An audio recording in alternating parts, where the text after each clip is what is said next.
welcome back. Happy Monday. So today we are going to be doing two of our favorite things. Yes. We're going to be talking about true crime and also eating. We are starving, so we decided to have a little sushi mukbang. Yes. While So actually, Ale is going to tell me a story. I'm going to tell you guys a story. I'm going to share my story today. It's not even my story. So basically, years ago when I was a good little student and I had crime investigations class, I did a... Sounds so sick, honestly. I love it. I loved that class. I did a essay or my final little research project on a serial killer that not a lot of people have heard about. I have not. So. And it's super interesting. And yeah, so I'm going to talk about it today while we eat. So hopefully you guys don't get tired of us just watching us eating. Yeah. So should we show what we're eating first? Yeah, we can. Okay, we'll lift the plate so Yeah. you guys can see what we're eating because it's fucking delicious. It's so fire, literally. So good. So this is what we're digging in with today. And then we have some edamame. Edamame. We have some salads. We ready. We ready. Got water. So she has a little soy sauce mixture over there. Oh yeah, I mixed my soy sauce with what's it called? The green stuff. I don't know. Wasabi. Wasabi. I forgot who showed me this, but I haven't turned back from that since, and I love it. So I'm not gonna say his name because I don't want you guys Googling shit before I even talk about it. So, AK she does. I was about to say, I was like, AK she doesn't want you to be like me. So, let's just call him Jerry. Great. That's actually his name. So I'm just gonna say Jerry. What up, Jer? What up, Jerry? So Jerry was born in Webster, South Dakota. All right. Is it me or do all of the weird? Okay, maybe it's messed up, but I have this theory. Yeah. That a lot of serial killers are from the East Coast. Or Midwest. At least the Midwest. Yeah. You know what I mean? Yeah. So he was born there. Mm-hmm. The youngest of two brothers. Damn, he probably got picked on, huh? You think that's what? By his mama. Oh. Okay. So his mom was not happy about having another boy in the family. She wanted a girl. So when he was born, you could already tell she was already bitter. Not happy. Mm-mm.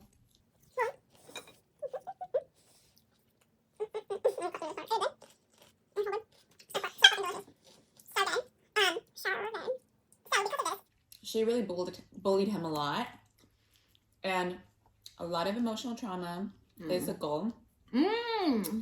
So yeah, she would that bitch. To the point where he obviously developed a bit of a hatred towards her. Yeah. I mean, that's natural, right? Mm-hmm. I mean, somewhat. Well, yeah. Okay, well, maybe not natural, but I mean, you're sure not gonna like the person. Mm-mm. Yeah. Mm-hmm. They ended up moving a lot in his childhood, to where they ended up moving to Salem, Oregon. So they got too many trees there. They got a lot of trees there. It's a very brooding setting, so it's some shit's about to pop off. Salem too, Salem, Oregon. I always wanted a cat, and I want to name. I would want to live in Salem, Oregon. I like the weather. Okay. But you want to live in Seattle, but you don't want to live in Salem, Oregon? Okay, but there's not lively. You mean talking about life in the trees? You a city girl. So they ended up moving into Oregon. So little Jerry has a fetish.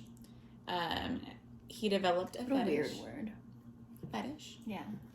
I mean, yeah, it's almost as weird as what his actual fetish is. Okay. So, he developed a fetish for women's shoes. So at as young as 5 years old, he would wear his mom's high heels sneakily. Wear them and wear underwear, not just fetish for shoes, but literally women's undergarments. So when he was little, he actually attempted to steal his teacher's shoes.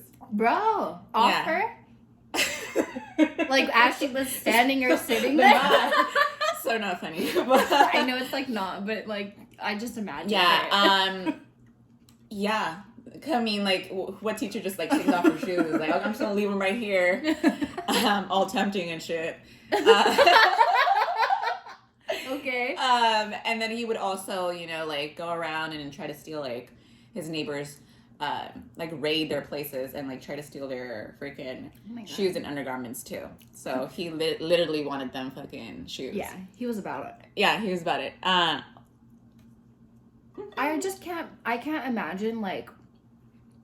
Can you just imagine like having to lock your door so that like your clothes don't start disappearing like that? Like what a random thing. The Grinch. Well, also too because like this is what consider the. Oh, never mind. He's not in Dakota. He's in Oregon now, right? Mm-hmm. If he was still in the Midwest, he would have been like treasure trove. You know what I mean? So as a teenager, he would constantly like stalk women. And try to steal their shoes. At 17, he abducted and beat a woman. Oh no! Yeah, threatening to stab her, bro. If like she did not like follow his sexual demands. So he was a perv. So they eventually arrested him. After that, mm-hmm. And I would hope so. Mm-hmm. And put him in a psychiatric facility. Mm-hmm. When he started, well, upon being there, he was obviously, like, assessed and all of that. He was there for, like, 9 months, and it was in Oregon. Oh, that's a long time. Yeah, it's a pretty long time. There is where he was assessed, and it was found that he had schizophrenia. Okay. So he had schizophrenia, and then with, like, a lot of the questions they were giving him, yeah. They also found out that he discovered that it all stemmed from his hatred of his mom. And women in general. So, like, this whole reason... because he was, like, getting beat and stuff? Yeah, and it was, like, the emotional trauma he was going through. And so, anyway, he stayed there for 9 months, and he ended up graduating anyway from high school. Somehow, throughout all of this. He graduated from high school. Shortly after, he was able to get a job relatively quickly. Wow. Become an electrician. So he was an electrician. Flash forward to 1961. He ends up marrying this girl named Darcy. That's such a cute name. It's a cute name. I kind of like it. She's 17. He ends up having 2 children with her. Mm-hmm. All in the Salem suburbs. So, you know, living a good life. Like a little family man. So... She ended up, you know, really finding out how kinky he is. So he would have her do chores around the house while she was naked and only wearing high heels. Damn, dude. Which, you know, I mean, some guys have that, you know, some guys like to see that anyway, so that's not totally weird. But it's weird because we know that he's weird. You know what I mean? You don't think that's weird? I do think it's weird. You think it's weird? A little bit. It wouldn't be any different than, like, when guys ask you to, like, put on, like, a French little, like, something in front of them and, like, walk around the house naked. Okay, but think about this. So when I clean, okay, I go in. Bleach. Ooh, they probably like that. No. Oh, my God. She's I was like, no, I'm just going to wear, like, a little suit. But, a janitor's outfit. But, like, you know, like, I don't want... Well, I guess it's... I don't know. I just think it's weird. I mean, it may be not your fancy, so, like... Okay, like, yeah. She probably didn't think it was weird, but she probably thought, he has this little... Well, I would expect... Also, she's very young. So, like, who knows if, like... She's just trying to please him at this point, probably. Previous experience or whatever. Maybe she thinks, like, oh, this is, like, normal or whatever. Right. Okay. True. Okay, so, that makes sense then. But this is where it gets weird. So she actually... She would do this. This is where it gets walk weird. Around the house, and he would take pictures of her while she was doing all this. So it's like, you live with her. That is, like, weird. Why do you need to, like, take pictures? You live with her already. Yeah. You're seeing this in person. Like, you good. Yeah. You already have 2 You already children. have her. Uh-huh. You have her. Uh-huh. So around this time, too, he would have... he'd complain about headaches and migraines and, like, severe migraines. Oh. And how he would black out. And turns out during his blackouts, he was going on these, like, nightly raids. around the neighborhood and going into people's houses and freaking little Grinch stealing their undergarments and stealing their heels. Oh my The god. women's heels. So this is what would happen during his blackouts. And there's another thing to note, like, he was also going through transgender periods where he would actually dress up in women's clothing and put on the heels. It was almost like taking a female persona. Like cross-dressing? Mm-hmm. And use it as like an escape mechanism behind all these like moments of, you know, like urges that he would get. I just want to know, like, you know what's so interesting about that to me? Like, so he's like dressing as a woman, but he hates women. So like, why would you dress up as like what you hate? That Okay, I don't know. would have to be some psychiatric. This is why I picked the story, because I was like, oh my god, there's like so much into this. Yeah. So many questions. So let's talk about his first victim. So Linda, she's a 19-year-old girl, Linda Slauson, who was an encyclopedia saleswoman. So she would go, you know, house to house and try to sell her encyclopedias, you know, doing her job. First of all, sorry. Yeah. But I don't think I could ever like be. I'm like, ooh, I'm like way too scared. Like I have so much respect. Yeah, for you people just who never can know go, whose door you're knocking on. I have so much respect for people who can go to like door to door like that. Oh yeah. Because like, I'm just terrified. But whatever. No, yeah, totally. I agree. I would not want to do that either. So, you know, she stumbles upon, you know, Jerry's door. Knock, knock. Opens the door. Somehow, he manages to get her to, you know, follow him to his basement. Okay, that I don't understand. I'm like, oh, she's 19. I mean, you have to know, like, when you see a creep, kind of, and he's asking you to follow him to his basement. Okay. She somehow, you said yes to this, and she follows him to the basement. I just personally feel like people just seem to be like way more trusting prior, because I feel like that either there was just like no news of this going around, or like, well, actually she's the first victim, right? Yeah. Oh, so she doesn't even know what to expect. Yeah. People are just way more trusting, I think, in this one, and then Oh, for sure. like Oregon. All of the known serial killers that we've known, Like high profile? it was like around this time. Yeah. So, you know, she is lured to the basement. Keep in mind, his mom, because I guess his mom would help take care of the kids. Side note, would you ever have a basement? No. Yeah, same. I wouldn't want a basement. Me neither. Attic maybe, but I would never go to it. I don't even know if I want to. After Hereditary, I don't ever go. Sorry. Oh my god, yes.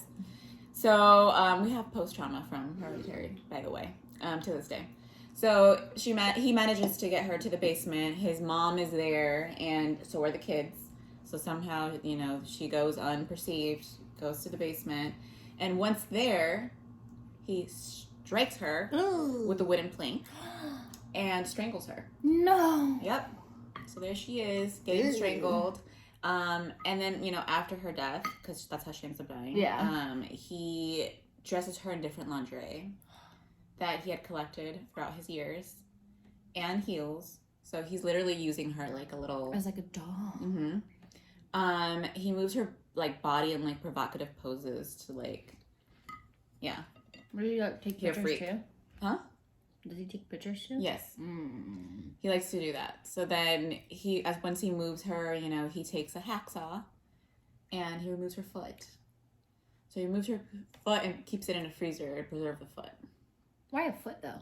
So yeah, the shoes. So he keeps her foot to, you know, keep as like a little thing to like support the heels. Yeah, to like put on different heels and like fit the shoes. Oh God, like a foot model. Oh my god, I'm eating this and we're talking about this. So, you know, that's what he does. And then he ends up disposing of the rest of her body.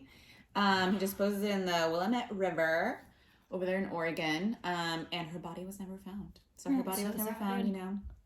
It is really sad because it's like you can't even have a proper burial. Yeah. Over the years, he would keep all the shoes and the bodies of women so this is like for the future purposes, like the other killings that I will be going over. He keeps all the bodies and he keeps them in the garage, and he actually has this little system where in the garage his wife's not allowed to, go there without announcing herself. So every time that she would want to go there, she'd have to like let him know, and it was through intercom, which he installed because he's an electrician. So, okay. My thing is, if I'm living in a house or wherever I'm living, I'm allowed everywhere because I live there. That's it. Like, nobody's going to tell me where I can and can't go. Also, because of my personality, if you tell me I can't go somewhere, I'm going to go there even more. I'm going to just go there to stand there. I'm going to go there just to kind of look around. Do a little peek, I don't care. I'd be like, if I hear you going there, I'm going to pop my head and be like, what you doing? You know what I mean? Same. I don't know how. I'm thinking that she probably was someone who was very obedient, maybe more what do you quiet. think her sign was? It has to be a water sign, but a water sign that's a little bit more on the toxic side. So in May 1968, there is 18-year-old Karen Sprinker, and she was actually held at gunpoint in the parking lot outside of a department store by Jerry, who was dressed as a woman. He was dressed as a woman during the attack, so she might have thought he was just like, like harmless. Yeah, that he was just home. And then he brought her to his garage, where he again, nobody saw him enter the house. No one saw him enter the house. So... I just want to know. Well, he probably didn't even enter the house. He would just go straight to the garage and like park his car. I don't know. Oh, yeah, that's true, huh? And he would make her, try on lingerie. He would pose her, so he would take pictures of her. He then would rape her there and strangle her. So it's like, if you're seeing a theme here, it's always kind of strangling. Yeah. Obviously sexual abuse. Yeah. And then he would hang her by the neck from a pulley. And then what he then would proceed to do is, to her, he cut off her breasts and made molds out of them. Plastic molds. Yeah. So what do you think that he wanted the plastic molds for? The lingerie. Bro, he's escalating. Yeah. Real quick. It just, He tied the body to a 6-cylinder car engine with a nylon cord and threw it in the river as well. So he would continuously get these bodies and then throw them in that same river all the time. Oh my God. So in November 26, 1968, there's 23-year-old Jan Susan Whitney, who's a motorist. You full named her. Oh, I full named her. She deserves her full name. Yeah, she does. She's a motorist, and her car ended up, or actually, she and her room. Yeah. My spacing, the motorcycle ended up being broken down. Oh. And so, guess who, offers her a little help? He drove his house with the excuse that, when she gets there, she could call for a truck, tow truck.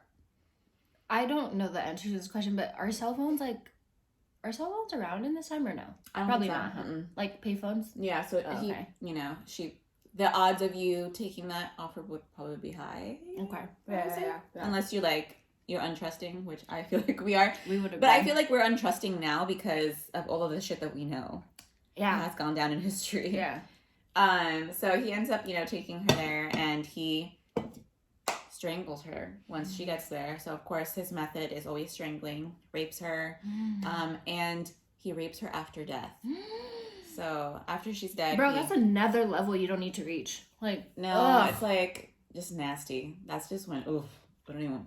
That's what really got to me when I was actually doing the thing. I was just like, dude, any serial killer who does this postmortem, that's even worse. It's already bad. So he would keep her body and he would dress her in lingerie and take pictures of her. He does this all the time. Yeah. He actually cut off one of her breasts this time and did a little mold of a paperweight mold. And he would tie the body along with the pieces on a railroad iron and threw it in the same river. Again with the river. I wonder how far he lived from this river. Along with, probably really close. Along with Linda Slauson's foot. So that was his first victim. Oh, and it already started rotting. Oh, I see. He needed to get rid of it. Yeah, so what are we thinking so far? Hey, first of all, like, I get it, okay? I don't. But, like, I get it. Like, I get that, like, yeah, your childhood, like, you know, your mom shouldn't have done that to you, but, like, wow, you really took it to another level.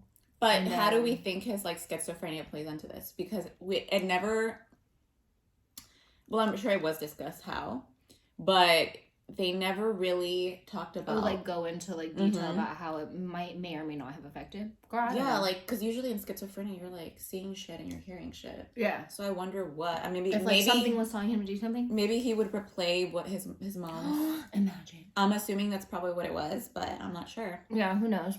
Or I wonder if, not I wonder, but I will put a picture up of his victims' faces.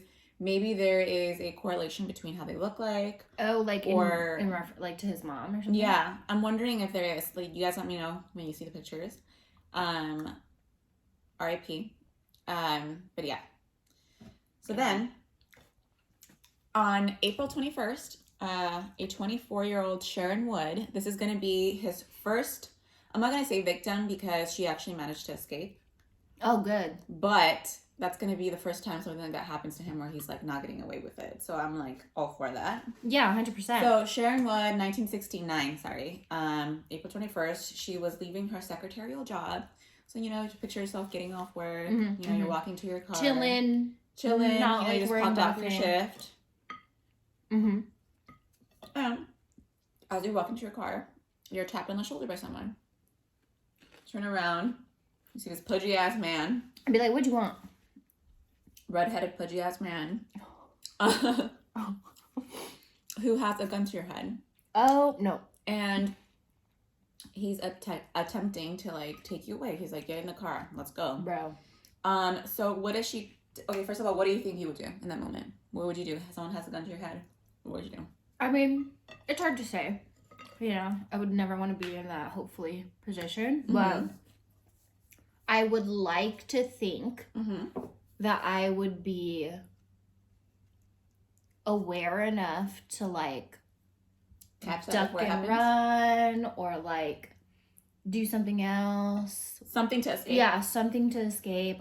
I mean, I would like to say no. Like, no, I don't want to go with him. But then, like, it kind of depends on, like, what's around. I would be like, call the police. If, like, someone's, like, if I see someone else, like, I would, like, scream or, like, whatever, you know? So, I don't know. She basically chose to fight. So, he puts the gun to her head. He's asking her to get in the car. He's yelling at her to get in the car. And she is trying to fight him off. You know, she's stepping away. And then while in the struggle, you know, he has, like, an arm around her neck. And she's in an arm lock. And she continues to try to fight him off. You know, fighter.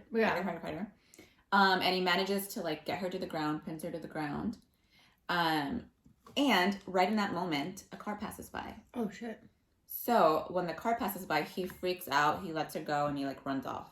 He escapes. So that's how she manages to be alive till now.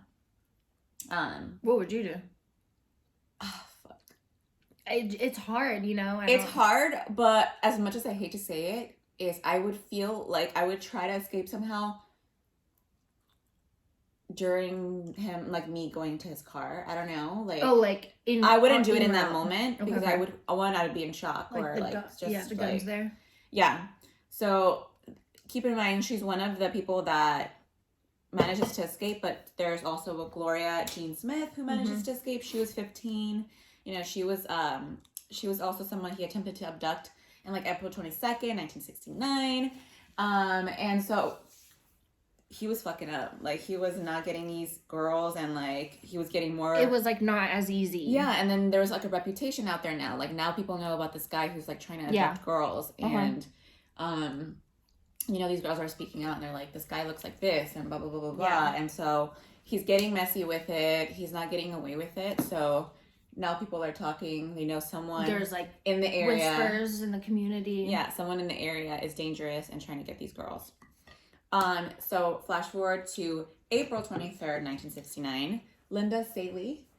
She's 22. She's abducted from a shopping mall parking lot. Always these parking lots. Bro, this reminds me of Split. You seen that movie? Oh yeah, that's another good movie. I love that movie. So Jerry brought her to his garage where he raped and strangled her, and played with her corpse. So like, oh my gosh. Yeah, he was just all kinds of twisted. He decided not to cut off her breasts because they were too pink, and instead drove an electrical current through her body to like, you know, make her body jump or something, or jolt. Which, like, you know, which failed. So afterward, he tied her body to a car transmission, again with a nylon cord, and he threw it in the Willamette River. So this was like his little routine that he would always go through. And never in this time did the freaking wife know about anything. It just baffles me.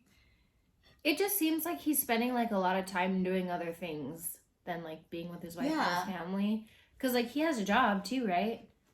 Yeah. So that just like, I don't know. Well, I don't know. You never know. So like, you know, he was getting sloppy with like these girls that he wasn't able to get, but then at the same time he was very good about, you know, hiding this from her. No, so I for wonder, sure. Yeah. So you know what's also interesting? He only took the foot from the first person, and everybody else was here. Like a breast. That's it. Remember, like the breast? But he like didn't take feet from anyone else? No. I know. That's good, but... So Jerry would, you know, dress up in heels a lot, and he would masturbate, you know, when he would commit his murders. So he would masturbate during this time. We've heard of this happening before with other serial killers, like twisted as fuck. Yeah, so wrong. Yes, so in May 1969, so right around that last time of his like last victim, I believe, a fisherman actually discovers the bodies of Saley and Sprinker. So, he was on the river. Yeah, but this one was in the Long Tom River, so it managed to like the bodies managed to travel. Oh, it moved. Yeah, they moved to like. So I wonder he didn't do like. He didn't sink them, probably. They just kind of traveled along. Interesting. With like the current or something. Yeah, so the police were asking students from like the university nearby about, you know, any suspicious men or which, you know, through talk it led them to Jerry. Interesting. Because, you know, their suspicions were increasing about him because they were describing him, and you know, he would always be around those freaking parking lots. So, and if I'm gonna show you guys how he looks like, he actually did look pretty sus. Like he was like someone you'd be like, what the fuck? Like he would be like, oh. Yeah. So, you know, when they got to his place to investigate him, you know, they stumbled upon the garage, and you know, they saw a lot of the tools like, you know, used to like cut the cords and like the same kind of cords. And then Jerry, you know, was arrested, and he actually fully confessed when he was arrested. Damn, dude. So, what ended up happening to Jerry? Jerry, man, listen. Yeah, so in June, he actually, 1969, he pled guilty to first degree murder for Sprinker, Whitney, and Saley, and was sentenced to 3 consecutive terms of life imprisonment. Good riddance. And he, you know, confessed to the murder of Slauson, which was his first one. He actually was not convicted for Slauson's murder, which was his first victim, because he actually didn't take pictures of her. He took pictures of the other victims, and so because of that, he didn't get, you know, there was no evidence because her foot, he even got rid of the foot and everything. Oh, so, yeah, he did toss it. Yeah, he did toss the foot, so there was no evidence of it, but they know he confessed over it, but he couldn't get tried for it. So, they ended up finding like more and more bodies because he was confessing to where he was like, you know, where exactly he had dumped bodies. Yeah. And so he got convicted for those. And while he was incarcerated, Jerry had like a lot of women's shoe catalogs because that was like his porn. So he would, you know, write to like a lot of companies and ask them to like send him oh my god, catalogs. So not funny, but if you think about it, it's like, what the fuck? Like, this is twisted. So in 1995, they finally told Jerry, you know, that his parole board told him that he would not ever be released from prison. He shouldn't be. Yeah. And he actually ended up passing away in prison from liver cancer. So, I mean, he got what he got. And at the time of his death, he was the longest incarcerated Wow. Inmate in Oregon. So Wow.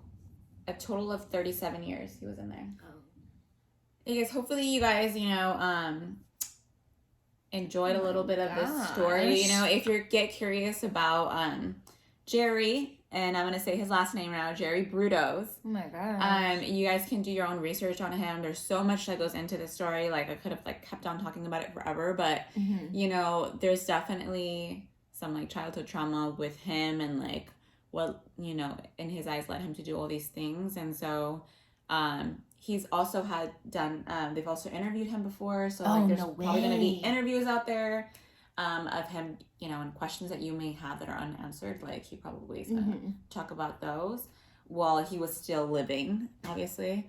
And also there's interviews on like Sharon, who was one of the girls that managed to escape, and so she kind of shares her story about like how she managed to escape and goes into more detail about that. So yeah, you guys, hopefully we can come out with more true crime stories for you that we could both talk about. This one was just one that I wanted to share because of the fact that I had done a little research paper on it. She piqued my interest, and you know, they also he's also known for as a shoe fetish killer. So there's the shoe fetish killer and the lust killer. Like those are two things that they always called him because of obviously the shit that he would whatever do. He was. So look him up if you're interested, and then you know if there's any other case that you want us to talk about, definitely let us know down in the comments. We do want to talk about it. This is going to be our first story, so if there's anything that you think we always love knowing how we could like improve, because obviously it's our first time doing this. Just let us know. Yeah, just let us know. We want to make things better for you. Yes.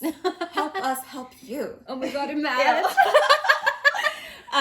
So look out for our next videos. I do want us to shoot the our fave lash. Yes. Video. That's something coming up. Anything, you know, else that you guys want us to talk about. There's so many good stuff coming up in our next videos that we're so excited to shoot, as well as our future guest. She's getting ready. She's getting ready. She's so excited, and that's going to be for our midsummer video. So we're both excited to watch it. Just keep on the lookout. Keep on the lookout. Thank you for watching. Thank you. Bye.